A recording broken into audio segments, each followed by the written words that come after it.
3 neo-Nazis who stockpiled weapons including a 3D printed assault rifle are facing substantial prison sentences after they were found guilty of plotting a terrorist attack on a mosque in Leeds. Counter-terrorism police found an arsenal of more than 200 weapons that included crossbows, swords, machetes, axes, a baseball bat and numerous hunting knives. Following raids on properties in Yorkshire, Derbyshire and Staffordshire, an almost completed FGC the 9 Mk2 printed assault rifle was found in the loft of one of the suspects. It was missing the barrel and firing pin, but the men were sourcing the components to complete the weapon. The 3 men had a shared interest in bushcraft and YouTube prepper videos, claiming in court they were preparing for a shit-hits-the-fan scenario such as a Russian invasion or a zombie apocalypse. However, prosecutors said they were actually preparing for a race war and had used the prepper groups to recruit an inner circle which moved on to neo-Nazi chat groups before setting up their own private group as they prepared to take action.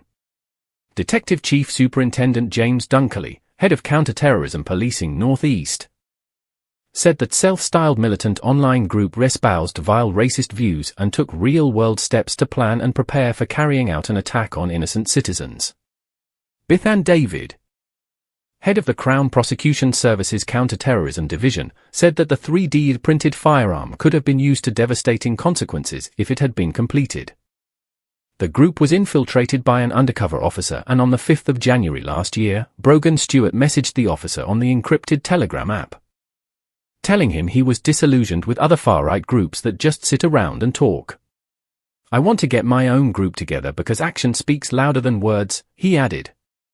Stewart, 25, from Tingley, Wakefield, appointed Christopher Ringrose, 34, from Cannock, Staffordshire, who had constructed the 3D firearm, and Marco Pizzetto, 25, from Mickleaver, Derby, as the armourers for the new group. Stewart convened a group telephone call on the 5th of February in which he said the plan was to cruise around looking for human targets near an Islamic education centre. "Do whatever we do, then back at mine for tea and medals and a debrief." Before the operation went ahead, he wanted the members, who had never met in person, to hang out, bring ourselves closer together and just cement that brotherhood on the 18th of February, but the event did not go ahead and the group were arrested on the 20th of February. All 3 were found unanimously guilty at Sheffield Crown Court of preparing acts of terrorism and possessing information useful for terrorism. Ringrose was found guilty of manufacturing the lower receiver for a 3D firearm. Pizzetto pleaded guilty to possessing a stun gun. The judge, Mrs. Justice Cutts, remanded all 3 in custody ahead of sentencing in July and told them they must expect substantial custodial sentences.